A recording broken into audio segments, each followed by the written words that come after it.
갈라디아서 배경을 다시 한번 말씀드리겠습니다. 사도 바울이 1차 전도 여행 때 갈라디아 지역을 방문하는데 이 갈라디아 교회 얘기는 어느 한 교회가 아니라 갈라디아에 있는 모든 많은 교회들을 통틀어서 말하고 있습니다. 그러니까 갈라디아 지역에 있는 모든 교회죠. 바울을 통해서 교회들이 세워졌는데 처음에는 바울은 오로지 어디 가든지 이 신들에게 믿음으로 구원을 받는다 이렇게 가르쳤습니다. 그리고 사람들이 모두가 그 말씀을 듣고 맞아. 그래서 갈라디아 지역이 이방 지역이니까 이 사람들이 전부 다 이교도를 믿고 있다가 많은 사람이 회개하고 돌아와서 성경 보니까 그들이 세례받았다 이렇게 돼 있고 성령 받았다 이렇게 돼 있습니다. 그렇게 은혜 받은 사람들이 바울이 떠났습니다. 바울이 이제 전도여행을 마치고 떠나고 교회는 세워졌고 그리고 많은 사람이 지나가는데 그때 유대인들이 들어옵니다. 와서 말하기를 네 바울이 무슨 목사냐? 사도의 가장 기본적인 조건은 주를 만난 자인데 바울은 한 번도 주를 본 적이 없잖아. 가짜다. 이러면서 하는 얘기가 어떻게 믿음으로 구원을 받니? 믿음으로 구원을 받는다고 하지만 그러나 우리 행위도 있어야지. 그 행위가 뭐냐면 할례를 주장하고 율법을 가리키면서 들어보니까 그런 것 같습니다. 그래요. 믿음으로 구원받는 건 너무 쉬운 거 아니야? 우리가 거기다 뭔가 해야지. 그래서 거기다 그들이 갖고 있는 율법과 할례를 더하기 시작합니다. 그걸 들었던 오늘 바울은 편지를 쓰면서 그 지역들에게 편지를 쓰면서 지금 자기가 했던 그 말씀에 대해서 다시 한번 반복하며 어제 결론에 육신 성도는 뭐예요? 누가 꾀더냐? 누가 너희를 꼬이더냐? 그래서 성도는 꼬임받지도 말고 꼬이지도 마라. 신앙생활은 혼자 하는 거지 단체적으로 우리 천당하는 거 아닙니다. 그래서 바울은 그래서 오늘 아브라함의 자손들을 이야기하면서 이런 표를 그리죠. 여러분이 매일 보는 거, 아브라함에게는 아들이 둘이 있습니다. 75세 응답받고 내가 너희 아들 좀 하였지만 10년 지나가도 아들도 못 나니까 그가 육신적인 생각을 해가지고 하갈이라고 하는 계집종과 더불어서 그가 자식을 낳는데 이 자식의 이름은 이스마엘입니다. 나중에 하나님이 100세가 되었을 때 약속대로 그의 정실부인 사라를 통해서 낳을 수 없는 그를 통해서 아이를 낳는데 그 이름은 이삭이었습니다. 그리고 성경은 지금 뭐라고 말씀하냐면 자기의 생각, 육신 생각으로 낳은 자식은 성경은 뭐라면 육신 성도라, 육신의 자녀라고 부릅니다. 그러나 이삭을 가리켜서 뭐라면 약속의 자녀라 이렇게 불렀습니다. 오늘 바울은 말합니다. 아브라함은 똑같아요. 아버지는 같지만 그러냐 누구의 씨인가에 따라 가지고 누가 엄마에 따라 같아서 자식이 달라요. 육신 자식, 약속의 자식. 한 교회에서 그래서 너희가 똑같이 갈라디아 교회 속에 있지만 그 속에는 다 똑같은 성도가 아니다. 그 속에는 아주 육신적인 사람도 있고 영적인 사람도 있는 것처럼 너희가 섞여 있다는 것을 말하면서 육신 성도들아 너희가 신령한 성도로 바뀌어달라는 것이 갈라디아서의 내용입니다. 저는 어제 그럼 육신 성도의 특징이 뭐냐 여러 가지가 있습니다만 그들은 모두가 육신 성도, 자기 생각, 오로지 자기 생각으로 예수 믿는 겁니다. 자기 생각으로 신앙생활한다. 왜 그게 안 되느냐? 저는 여러 개 말씀을 통해서 나만 장군을 얘기했습니다. 나만 장군이 한 나라의 군대 장관이요. 승승장구 하는 사람인데 다만 그는 문둥병 환자였다. 이건 죽는다는 얘기입니다. 복음을 듣습니다. 그가 붙잡아온 계집종이 말하기를 우리 장군님이 사마리아에 있는 우리 선지한테 가서 기도받으면 날 텐데요 하는 복음을 들어요. 그리고 그 복음을 듣고 나서는 마음이 찡해서 어때요? 왕에게 가서 말하면 왕이요 우리 계집종이 말하는데 사마리아에 가서 내가 기도받으면 낫는다고 합니다. 이 왕이 그래요? 그럼 가라. 그 사람은 공인이니까 가라 하면서 많은 재물을 주면서 또 이스라엘 왕에게 편지를 써주면서 그를 보냅니다. 그가 출발합니다. 어떻게? 많은 재물을 가지고 그리고 군대를 거느리고 병마를 거느리고 갑니다. 쉽게 말하면 종합병원 가는 사람이 뭐예요? 군대를 거느리고 군복을 입고 가는 것 똑같은 거예요. 다시 말해 가는 태도부터가 어때요? 자기를 과시하기 위해서 그래도 이 정도 되면 목사가 나와서 인사해야 되는 거 아니야? 이렇게 갔는데 가서 막상 가보니까 목사는 꼴도 안 보이는 겁니다. 작은 종 게하시를 보내서, 쉽게 말하면 뭐 거기 있는 종이라고 그러니까 부목사 정도 되겠죠. 혹은 아니면 전사종 세계죠. 너 가서 얘기해라. 그래서 문 앞에 와서 말합니다. 우리 선생님 말씀하시는데 여기 당신은 요단강 가서 7번 씻고 가래요. 이게 다였습니다. 화가 나서 나만이 말합니다. 노해서 성경 말이요. 노해서 말하기를 내 생각에는 그래도 주의 종이 나와서 내 상처에 손을 흔들면서 안수하고 안차라든지 해서 그게 정상이지. 꼴도 안 보이게 드는 거예요. 화를 냅니다. 그리고 그는 돌아가겠다고 말하죠. 여러분, 남한 장군이 자기 생각대로 돌아갔으면 죽었습니다. 그러나 그 옆에서 어때요? 누군가가 말합니다. 부활했죠. 장군님, 지금 이 주의 종이 너무 쉬운 거 시킨 거 아닙니까? 만약에 당신에게 어려운 걸 시켰으면, 힘든 거 시켰으면 했을 거 아닙니까? 한번 해보십시다. 좋은 믿음의 사람의 주변에서 그 권면에 의해서 그가 물에 들어갑니다. 저는 어제 숨긴 말을 했어요. 성경에는 물에 들었다 되어 있지만 그가 갑옷을 벗기 때문에 물에 들어갈 수가 없습니다. 여러분, 갑옷 입고 물에 가면 죽는 거예요. 최소한도 물에 들어가려면 그 갑옷을 벗어야만 된다. 갑옷을 벗으면 뭐예요? 주변에 있는 모든 사람이 다 보고 있는데 속에는 썩어 문드러진 나병이 보이는 거예요. 다시 말해, 여러분 같이 모든 껍데기를 벗지 않으면 은혜 못 받는다. 여러분 같이 신앙의 껍데기를 벗어버리고 내가 몇 년 믿은지 아십니까? 내가 직분이 뭔지 아세요? 내가 목사예요? 내가 전도사입니다. 신학교를 나왔어요 하는 이런 껍데기를 벗지 않으면 절대로 은혜 못 들어갑니다. 아무리 네가 7번 들어가려고 해도 군복 입고 갑옷 입고는 물에 들어갈 수가 없는 거야. 현장도 뛰어야 합니다. 껍데기도 벗어야 합니다. 속에 다 보이는 문둥병을 갖다가 남에게 다 보이면서 그런 부끄러움을 가지고서 어때요? 7번 들어가더니 고침받은 것처럼 내 생각은 죽는 길입니다. 그래서 육신 성도는 항상 내 생각대로 신앙생활을 합니다. 내 생각에는 요게 맞아요. 내 생각에는 요렇게 믿을 거예요. 내 생각에는 요렇게 합니다는 이건 육신 성도의 생각이다. 남한영이 고침받은 다음에 너무 감사했습니다. 가지고 온 자기의 모든 예물과 모든 재물을 가지고 가서 엘리사를 만나죠. 그리고 말합니다. 제가 앞으로는 내가 하나님 믿겠습니다. 그리고 예물을 받으세요 했더니 당신이 하나님 믿는 건 좋지만 난 예물을 안 받아. 당신한테 그거 받을 이유가 없어. 거절합니다. 그래서 그것까지 약속을 하죠. 예, 제가 앞으로 우리 왕이 이교도니까 왕이 혹시 이방신에게 절을 하기 위해서 절을 하고 나서 일어날 때 내가 그를 부축하기 위해서 내가 고개를 숙인 것 이외에는 내가 절대로 내가 이방신 섬기지 않겠습니다 하고 돌아갑니다. 근데 게하시가 아까 쉽게 말하면 나서 전달했던 게하시가 보니까 참 이상한 거야. 우리 목사님 미쳤나 봐. 저렇게 많이 돈을 주면 받지 왜 안 받는 거야? 하면서 뭐라고 말해요? 스스로 이르되 내가 가서 뭔가를 받아야 되겠다 하면서 자기 스스로 이르되 자기 혼자 결정한 거예요. 쫓아가기 시작합니다. 가서 나만에게 말합니다. 장군님, 우리 목사님 말씀하시는데요. 신학생이 2명 왔습니다. 근데 그들이 쓸 수 있는 은 1달란트와 옷 2벌만 달랍니다. 그거 거짓말 합니다.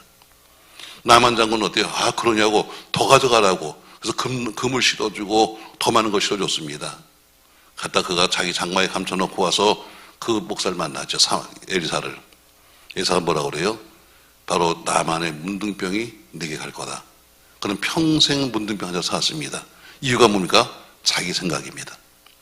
내 생각을 뽑아야 합니다. 내 생각대로 믿으려고 하지 마세요. 하나님의 생각대로 가야지. 내가 정해놓은 나는 심지가 굳은 사람입니다 하면서 내가 남들 정해놓은 자기 스킬을 믿지 말고 하나님 따라가야 합니다. 아멘. 신앙생활은 경력이 필요 없는 거예요. 내가 몇 년 믿은지 아십니까? 경력이 필요 없어요. 내가 뭐 한지 아십니까? 그러면 세상에서는 아무리 큰일을 해도 하나님 앞에 나오면 어디요? 군복을 입고 나타나서는 안 되는 것처럼 장군이라고 해서 자기가 껍데기에 멋진 옷을 입고 나타나는 거 아닌 것처럼 하나님 앞에는 겸손한 모습으로 우리가 서야지요.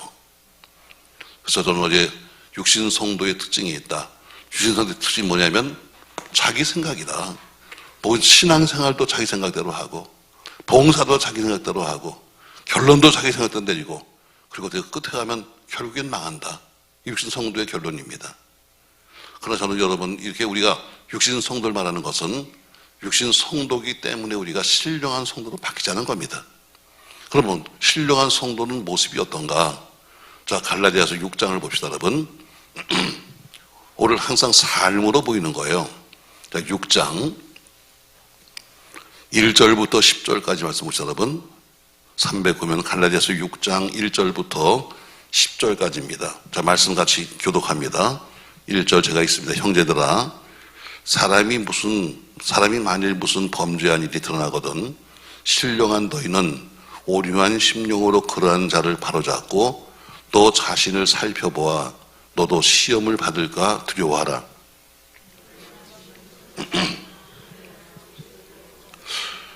만일 누가 아무것도 되지 못하고 된 줄로 생각하면 스스로 속임이라.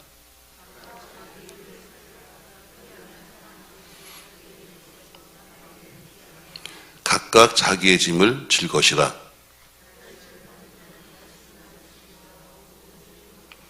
스스로 속이지 말라. 하나님은 업신여김을 받지 아니하시나니 사람이 무엇으로 심든지 그대로 거두리라.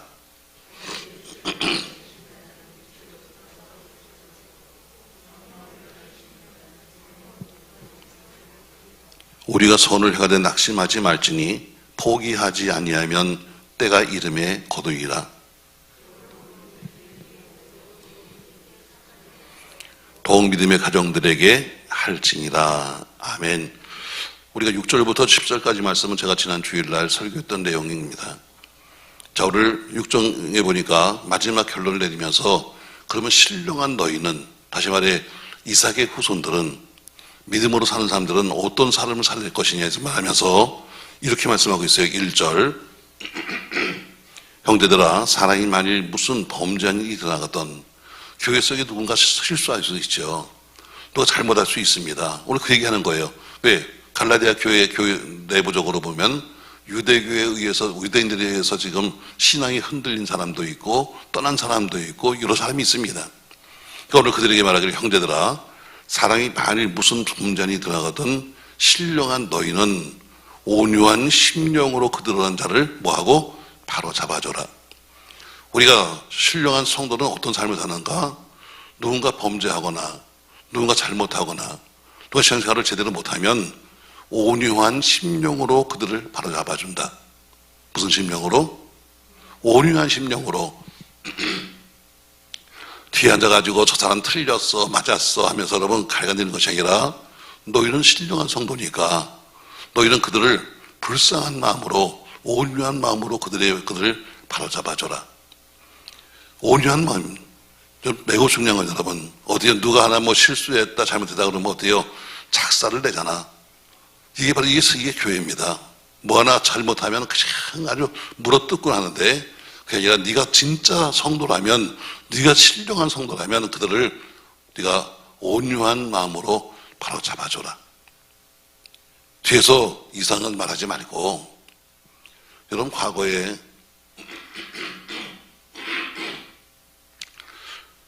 교회 여성으로 구성되어 있는 저희들이 중창단이 있었습니다. 아마 그때 멤버들이 계실지 모르겠어요. 근데 아주 열심히들 합니다. 근데 무슨 일이 생기냐면 자꾸 한 사람을 따돌리는 거예요. 뭐라고 하느냐? 집사님은 얼굴이 우울상이라서 은혜가 안 돼. 그 사람 약간 얼굴이 슬픈 표정입니다. 항상 집사님은 우울상이라서 은혜가 안 되니까 좀 빠져.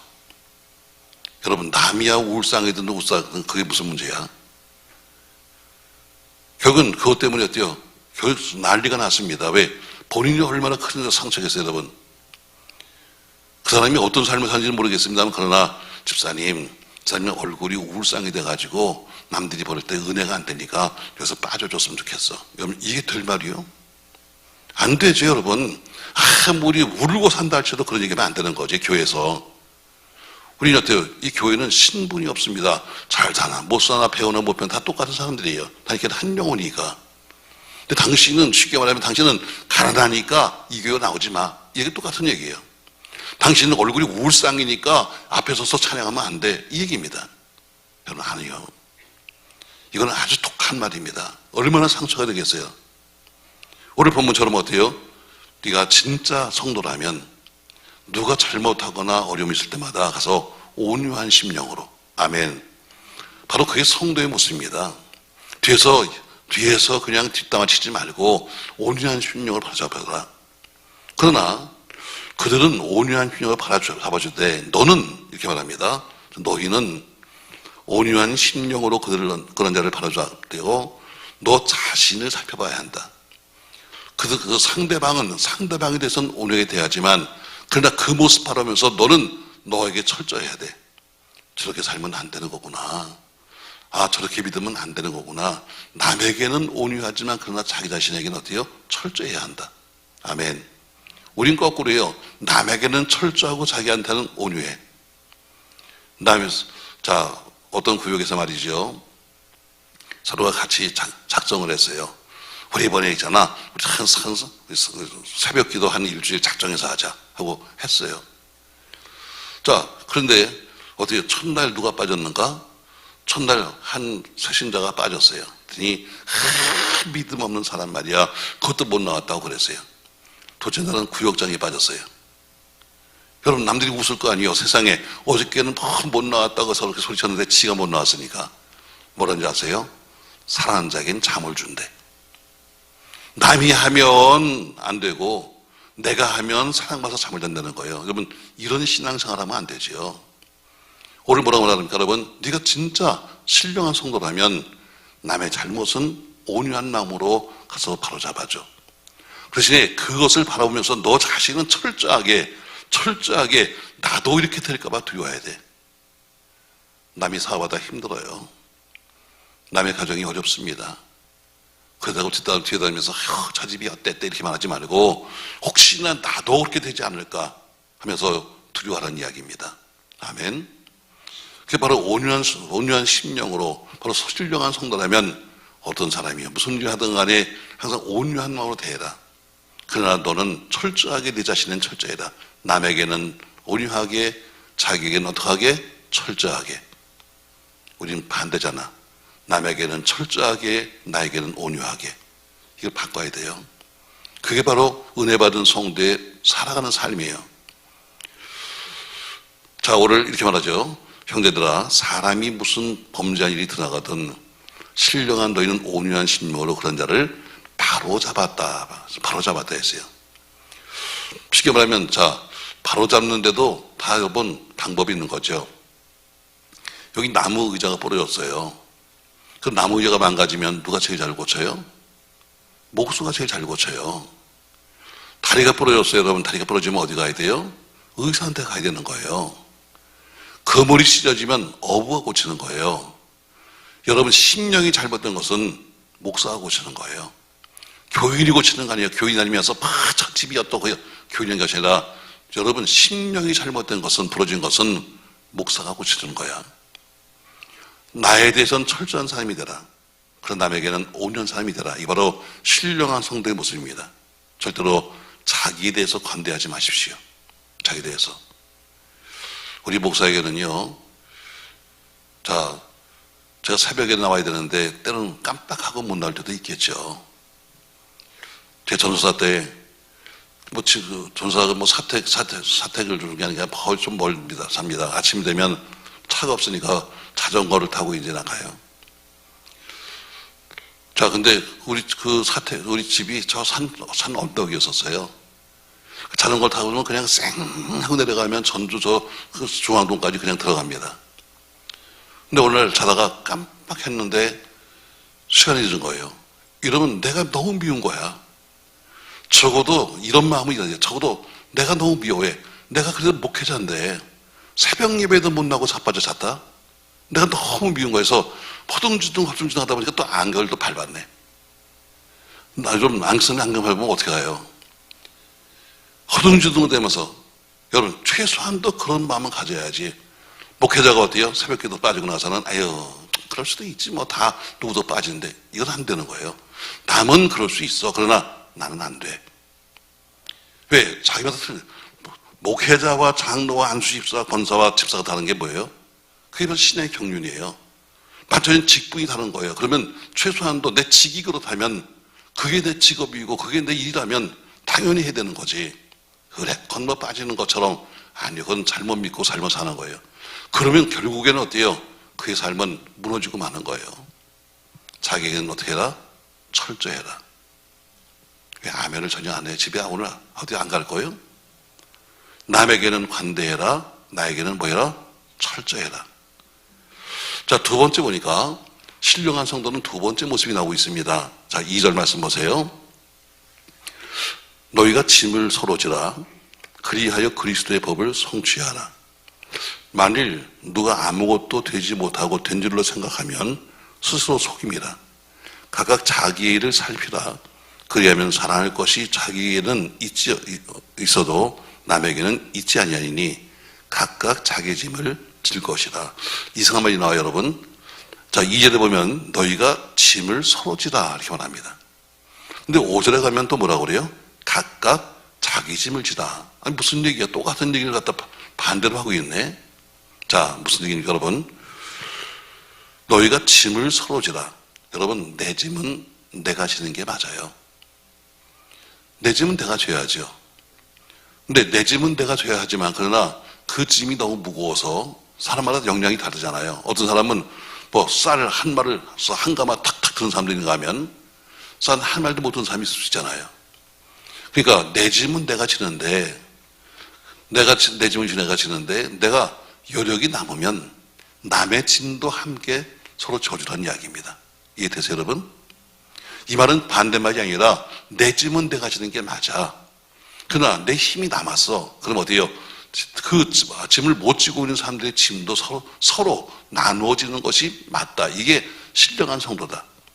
난 내먹했으니까 끝났어요가 아니라 난 내먹했지만 그러나 내가 여유가 있으면 남의 것도 내가 져주라. 이것이 바로 신령한 성도의 모습입니다.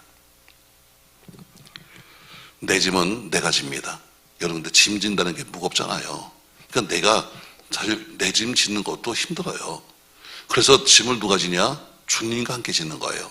아멘. 내 짐을 주님과 함께 질 때 가볍지, 내 짐을 내가 몽땅 지겠다는 거 여러분, 이게 살기 힘든 거예요. 그러니까 내 무거운 짐을 당신께 맡깁니다는 것처럼 주님과 함께 내 짐을 지는 거예요. 그러나 내 짐을 지고 나서도 여력이 생기면 그럼 어때요? 남의 짐도 함께 나눠서 서로 져라. 이것이 바로 신령한 성도의 모습이에요. 아주 뭐 쉽게 이렇게 표현해 드릴게요. 자, 뭐 어느 교회나 가면은, 저희 교회는 아직까지 뭐 부채가 없습니다만, 자, 어느 교회나 가면 대부분 부채가 다 많습니다. 자, 우리 교회 부채가 10억이에요. 예를 들면, 자, 교인이 1000명입니다. 그러면 어쨌든 그 빚을 갚으려면 1인당 자기 몫이 나와요. 그렇죠? 그러나 내가 힘이 들고, 자, 우리 이번에 다 같이 지금 이자가 많이 올라가고 지금 다들 지금 살기 힘드니까 여러분 한 번 우리가 힘을 냅시다. 그래서 한번 결정해서 하면 내 짐은 내가 지는 거야. 근데 내 짐을 내가 지고 싶어도 못 지는 사람들이 있잖아. 가지고 드리고 싶어도 못 드리는 사람도 있고 사는 삶이 힘든 사람도 있는 거예요. 그러니까 여력이 있는 사람은 그러니까 남의 짐도 함께 더 줘. 바로 이것이 바로 신앙의 원리예요. 난 내먹겠으니까 끝났습니다가 아니라 내가 여력이 있다면 남의 짐도. 자, 우리가 1000명이다 하면 청년들도 포함돼요. 청년들이 무슨 돈이 있어? 자, 우리가 1000명이다 하면은 가족들이 포함돼요.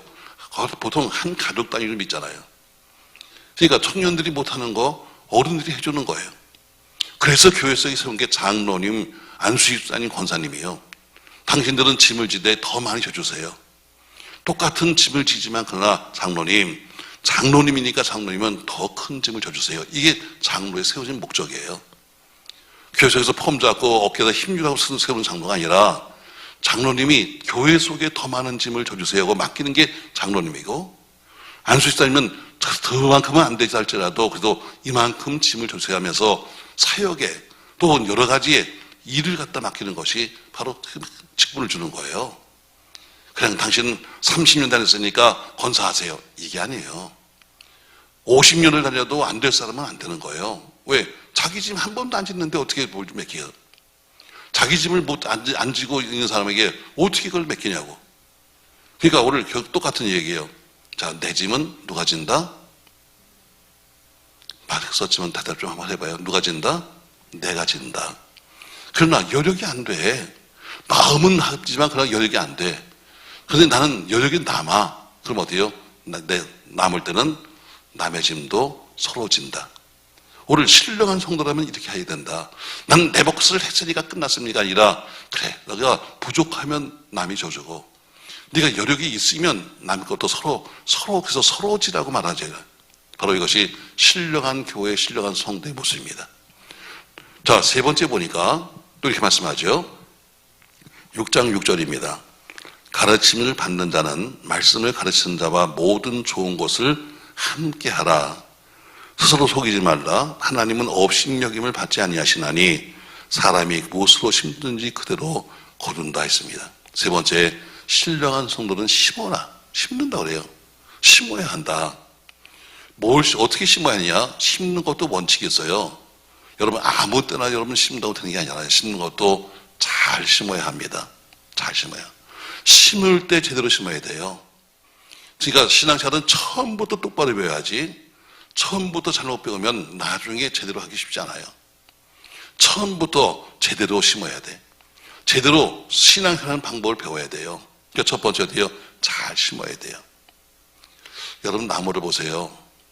처음에 심을 때는 다 비슷하게 심었지만 처음에 심을 때 약간 삐딱하게 심어놓으면 이 나무는 평생 가면 갈수록 더 삐딱하게 가는 거예요. 신앙생활도 처음부터 똑바로 해야지, 처음부터 삐딱하게 잘못 배우면 나중에 가면 또 돼요. 신앙생활 5년, 10년 가면 나중엔 돌아올 수 없을 정도로 삐딱하게 가 있는 거예요. 그러니까 아예 처음부터 똑바로 배워야 돼. 그래서 잘 심어라. 이게 원칙이에요. 두 번째는 뭐라고 그러니까 오늘 이렇게 말하잖아요. 자, 기회 있는 대로 심어라 그래요. 기회 있는 대로. 자, 10절 말씀. 그러므로 우리는 기회 있는 대로 모든 얘기에 결합니다. 도대체 기회 있는 대로가 뭐예요? 기회 놓치지 말라는 거예요. 또 이게 기회가 왔을 때 여러분 다 그래요. 찬송도 할 수 있는 기회가 있고 헌금도 할 수 있는 기회가 있고 봉사도 할 수 있는 기회가 있지 아무 때나 하는 게 아니에요. 어떤 분은 말합니다. 제가 있잖아요. 나중에 시간이 나면 그때 가서 뭐 봉사하기요. 시간이 언제 날 건데? 제가 있잖아요. 나중에 건강해지면 그때 가서 뭐 할게요. 언제 건강해지는데? 지금 건강할 때 하고 지금 움직일 때 해야지 나중에 한다는 것은 여러분 되지 않는 거예요. 오늘 네가 기회 있을 때마다. 여러분 이런 부흥회는 뭐예요? 우리가 복받는 기회예요. 하나님이 1년에 한두 번씩 어떻게 복받을 수 있는 기회를 집중적으로 만드시는 거예요. 그래서 우리에게 복받을 수 있는 기회를 주시고 제공하는 거예요. 그래서 어때요? 그런 기회를 잘 타야 되는 거죠. 아무 때나 하는 것이 아니라 기회 있을 때마다. 항상 네가 때는 기회는 어때요? 항상 있는 게 아니에요. 기회는 항상 있지 않은데 기회 있을 때마다 한 것처럼 내가 기회를 놓치지 말고 심을 줄 알아야 돼요. 시간도 심고 눈물도 심고 다 심어놔야 돼요. 근데 세 번째 보니까 어떻게 심냐? 첫 번째는 잘 심어야 될 것이고 두 번째는 기회 있을 때마다 심어야 될 것이고 세 번째는 이렇게 말합니다. 가르침을 받는 자는 말씀을 가르치는 자와 모든 좋은 것을 함께하라. 좋은 것을 심으라고 해요. 좋은 거. 좋은 씨를 뿌려야 좋은 열매가 나옵니다. 신앙생활도 마찬가지예요. 좋은 씨를 뿌려야 좋은 것이 나오지 악한 씨를 뿌려놓고 좋은 걸 거둘 수 없는 거죠. 콩이면 콩 나오는 겁니다. 나중에 여러분과 저의 인생의 결과, 삶의 결과, 또 우리들의 마지막 열매는 자식입니다. 여러분과 저는 다 갈 거예요. 남는 건 자식이에요. 자식이 열매예요. 그 자식을 통해서 나타나는 그 열매는 뭐예요? 우리 부모들이 얼마나 심었느냐, 얼마나 눈물을 심었느냐, 얼마나 기도를 심었느냐, 얼마나 헌신을 심었느냐, 거기에 따라서 달라집니다. 그러므로 어때요? 너희가 좋은 것을 심어야 한다. 근데 뭐라고 썼냐면 모든 좋은 것입니다. 내가 생각해 어떤 한 가지가 아니라 모든 좋은 것, 네가 좋다고 생각하는 것이라면 모든 것을 심어라. 이것이 바로 원칙입니다. 잘 심어야 합니다. 기회 있을 때마다 심어야 합니다. 세 번째, 모든 좋은 것을 함께하라. 우리 교회가 정례 가운데 개척해서 한 3년 8개월 만에 처음 교회 사고 이사 갈 때 제가 너무너무 감사했습니다. 그래서 하나님께 금식하며 기도했었어요. 근데 또 목사일 수도 있고 그러니까 하나님 우리 교인들 복을 많이 주세요. 신학생이 저와 만나서 그래도 이렇게 3년 얼마 만에 예배당으로 사고 우리가 이사 가잖아요. 우리 교인들 복을 주세요. 그때 하신 말씀이요. 아니야.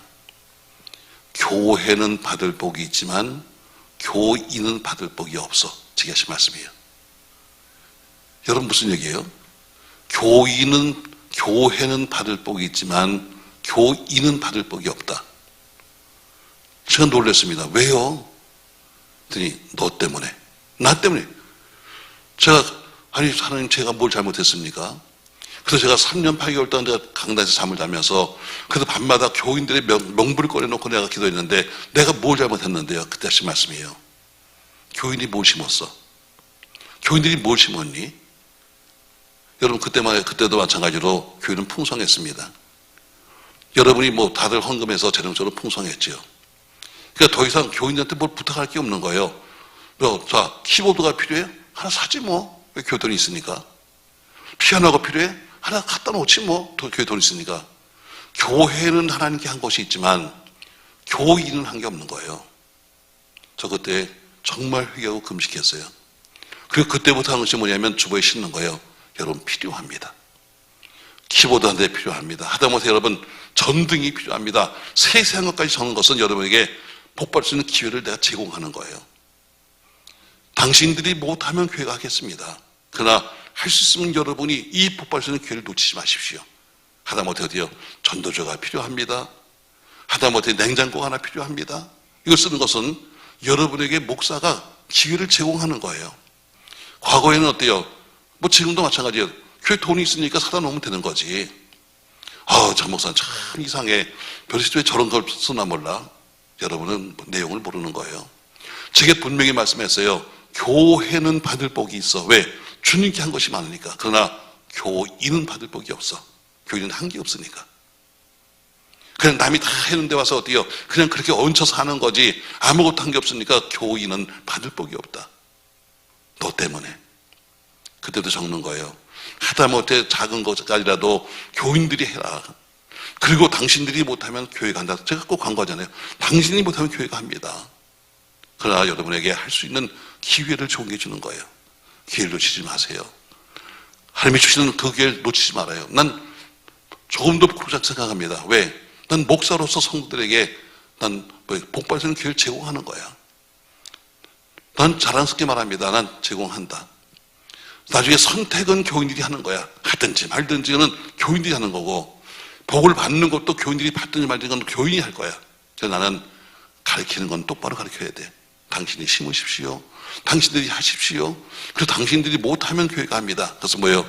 좋은 것을 심는 것을 가르치는 거예요. 복은 누가 받아요? 여러분이 받는 거예요. 여러분이 했는데 목사가 받는 거 아닙니다. 여러분, 목사가 받는 게 아니라 여러분이 심어놓은 것들을 받는 거예요. 그러니까 모든 좋은 것을 심을 줄 알아야 돼요. 이게 심는 방법이에요. 무조건 심었다는 것이 아니라 처음에 심을 때부터 잘 심어야 한다. 두 번째, 항상 어때요? 기회 있을 때보다 심어야 한다. 그리고 모든 좋은 곳으로 심어야 한다. 이게 방법이죠. 그러면 대상이 있어요. 어디 심을 건데? 도대체 어디 심을 건데? 6절에 보니까 이렇게 말합니다. 가르침을 받는 자는 말씀을 가르치는 자와 모든 좋은 것을 함께하라. 가르치는 자와 모든 좋은 것 합니다. 그러니까 가르치는 자에게 좋은 것으로 심어라 이렇게 말합니다. 전 지난주에 말한 것처럼 전 목사 참 뻔뻔스럽네. 그럼 지가 저한테 자기가 심어내는 거야? 이렇게 생각할 거예요. 근데 이게 성경이에요. 그러나 그래서 얘기했잖아요. 가르치는 게 좋은 것을 심을 때 가장 좋은 것은 뭐냐면 기도다. 갈비 한 대 먹여주고 회 한 번 사주는 것이 아니라 목회자에게 가장 필요한 것은 기도다. 그래서 그 바울도 편지 쓰기를 교회들에게 날 위해 기도해 주세요. 베드로도 교회들 편지하기를 교회여 날 위해서 기도해 달라 이렇게 말하잖아요. 바로 목회자에게 가장 좋은 것을 심어야 이렇게 말하죠. 두 번째 8절에 보니까 또 심을 곳이 나옵니다. 자기 육체를 위하여 심는 자는 육체도 썩어질 것을 거두고 성령을 위하여 심는 자는 성령으로부터 했어요. 성령을 위해 심는 것이 뭐예요? 여러분, 성령님이 제가 지난주에 얘기했죠. 성령이 이 땅에 오셔서 제일 먼저 하신 것이 뭐냐면 교회를 세우신 거예요.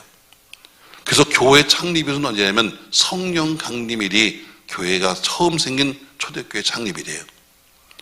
그러니까 첫 번째는 어때요? 너를 가리키는 자와, 이건 눈에 보이는 사람이에요. 두 번째는 어때요?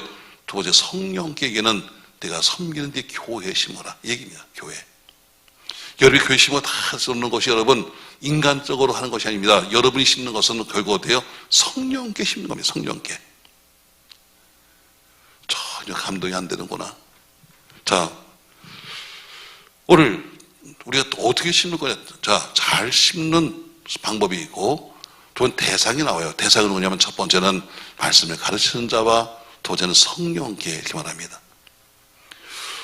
또 3절에 보니까 만일 누가 아무것도 되지 못하고 된 줄로 생각하면 스스로 속입니다. 세 번째는 너 속이지 말아라. 다시 말해 무엇을 하려고 하지 말고 무엇이 되려고 하지 마라. 난 교회 속에 난 뭐가 돼야지. 난 이런 거 하지 마라. 남부로 하지 마라. 아무것도 되지 아니하고 무엇인가 된 것처럼 착각하지 마라. 자, 되게 하라. 무엇이? 자, 바울이 그렇게 큰 일을 받고 나서도 그 3년 동안 아라비아에 가서 준비합니다. 여러분, 주를 지금 만났습니다.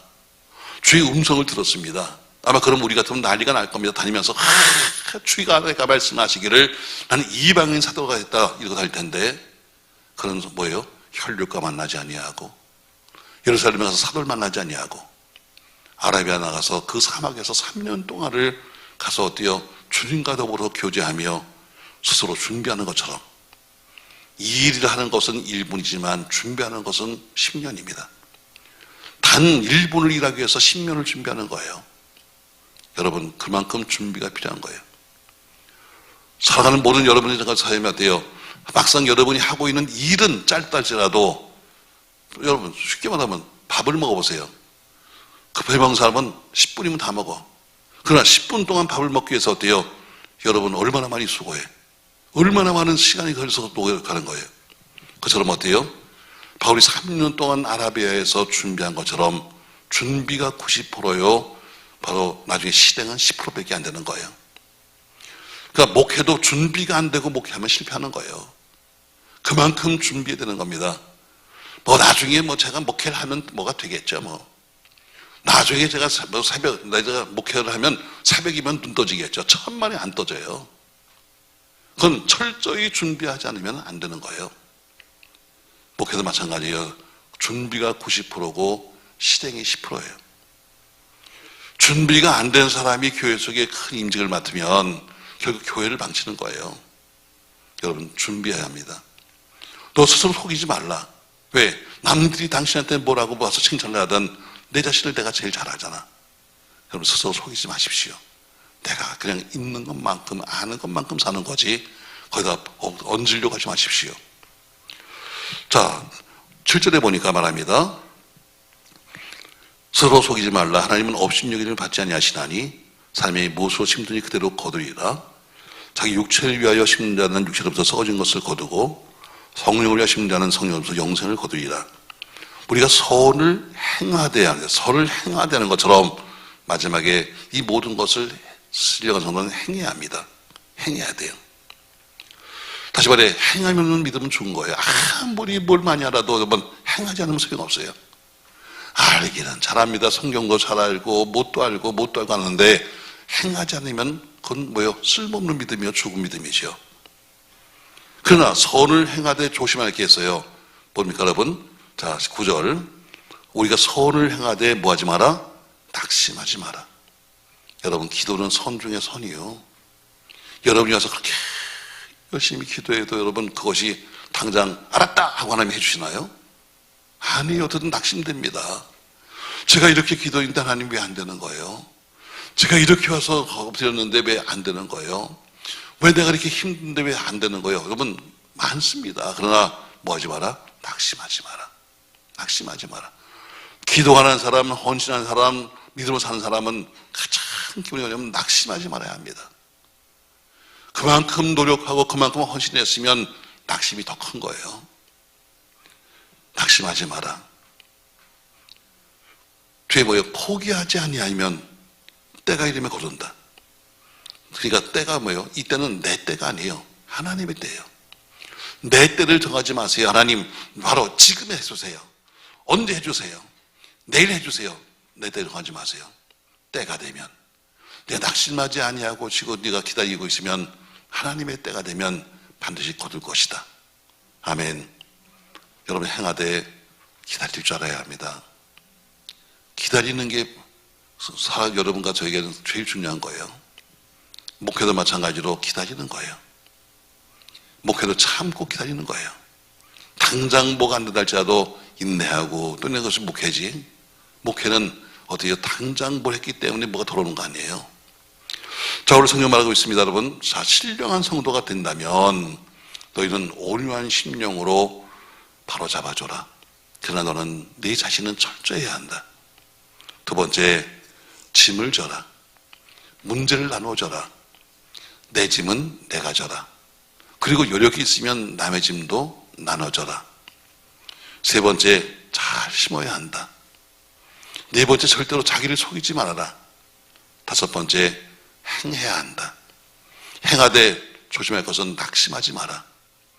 그리고 때가 될 때까지 내 때를 정하지 말고 기다려라. 그럼 어떻게 선을 향하는 방법이 나옵니다. 자, 어떻게 선을 할 것이냐? 10절 말씀 보세요. 그러므로 우리는 기회에 있는 대로 모든 이에게 착한 일을 하되 믿음의 가정들에게 할지니라 합니다. 이게 선을 행하는 방법입니다. 무조건 아무거나 한다고 다 선이 되는 것이 아니라 우리가 좋은 일을 한다 할지라도 먼저 할 일과 나중 할 일이 있습니다. 오늘 바울은 그것을 정하는 거예요. 뭐라고 그러냐면 첫 번째, 너희는 기회 있을 때마다 착한 일을 해라. 근데 더욱 먼저 할 일이 뭐냐면 믿음의 가정들에게 하라 말합니다. 자, 해외 선교도 필요하고 다 공동성도 다 필요하지만 제일 먼저 할 일은 내 가족부터 돌보는 거다. 쉽게 말하면 믿음의 가족들부터, 교회 속에 있는 믿음의 가족들부터 돌보는 것이 첫 번째야. 밖에 나가면서 허풍을 떨면서 나는 뭐 하며 떠들 것이 아니라 먼저 할 일이 뭐냐면 첫 번째, 믿음의 가족부터 돌봐야 한다. 두 번째, 가까운 이웃부터 돌봐야 한다. 세 번째, 그리고 먼 곳까지 가야 한다. 우리가 모든 걸 다 하지만 그러나 순서가 뭐예요? 항상 성경도 말합니다. 예루살렘과 유대와 그런 것처럼 항상 가까움부터 하는 거지.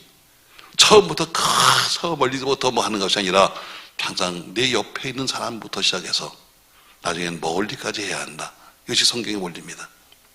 물론 방법은 하나님도 다르겠습니다만 그러나 오늘 사도 바울이 갈라디아서를 통해서 말하는 선을 하는 방법은 첫 번째는 믿음의 가족들에게, 두 번째는 가까운 이웃에게, 세 번째는 먼 곳에게 이렇게 말합니다. 사도행전 1장 8절 말씀과 똑같잖아요. 바로 너희들이 먼저 예루살렘과 온 유대와 그리고 나중에 사마리아 그리고 땅끝까지 가는 것처럼 처음부터 땅끝이 아니에요. 처음엔 항상 가까운 것부터입니다. 오늘 저녁에는 우리가 주제였던 베들로 올라가자는 제목으로 말씀할 텐데 갈라디아서 말씀을 저희가 쭉 훑어가면서 오늘 마지막 신령한 성도는 생활에서 나타난다. 어제 육신 성도는 생활을 통해서 나타나는 것처럼 신령한 성도는 생활에서 나타난다. 오늘 바울은 6장에서 말하기를 신령한 성도는 온유한 심령으로 바로잡아줘라. 그 대신 나에게는 철저해야 한다. 두 번째, 짐을 지되 내 짐은 내가 지고 또 짐은 무거운 짐은 나누어줘야 한다. 세 번째, 잘 심어야 한다. 기회 있을 때만 심어야 되고 그리고 모든 좋은 것으로 심어야 한다. 절대로 자기 자신을 속이지 마라. 그리고 마지막엔 행하라. 그리고 행하되 낙심하지 마라. 때가 되면 반드시 이룬다. 어떻게 선을 행할 것인데 처음에 가까운 믿음의 가정에서 시작해서 가까운 이웃부터 그리고 먼 곳까지라고 말하고 있습니다. 오늘 바울은 지금 이런 자기 갈라디아 그 많은 교회들이 대부분들 바울을 지금 멀리하려고 합니다. 왜? 이단들이 와서 남들이 와서 말하기를 저기 목사야 저거 하면서 말하고 있는데, 그래도 바울은 그들에게 항상 편지할 때마다 너에게 은혜와 평강이 있을지어다 하면서, 그래도 그 교회에서 평강이 빌어주고 그 은혜를 빌어주는 것처럼 서로 피차 여러분 은혜와 평강을 빌어줘가면서 우리 신령한 성도의 복을 받으시기를 주의 이름으로 축복합니다. 자, 신령한 성도는 좀 정리 없이 여러분, 이삭 같은, 오늘 여기 이삭 나온 것처럼 바로 아브라함의 son 이삭의 복을 받는다 했습니다. 우리는 창세기 26장을 통해서 이삭이 어떤 복을 받았는가? 그가 농사하니까 100배를 거두었고, 그가 하나님 복을 주니까 창대하고 왕성해지며 마침내 거부가 되었더라. 증거로 종도 많고 양도 많고 소도 많아졌는데 브레셋 왕이어서 시기하더라.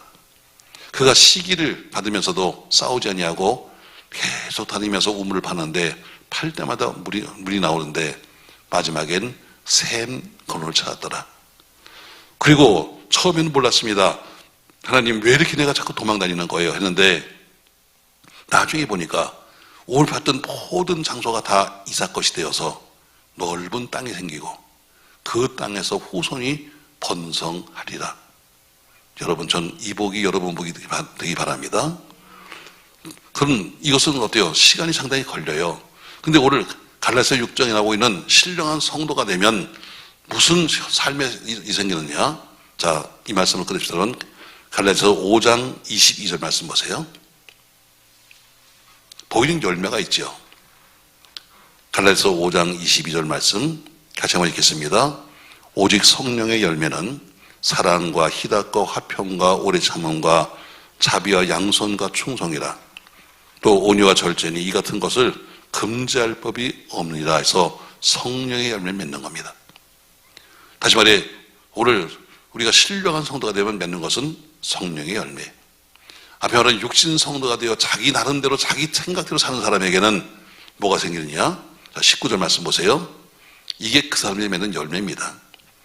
육체의 일은 분명하니 곧 음행과 더러운 것과 호색과 우상 숭배와 주술과 원수 맺는 것과 분쟁과 시기와 분냄과 당짓는 것과 분열과 이단과 투기와 술 취함과 방탕함과 또 그와 같은 것들이라.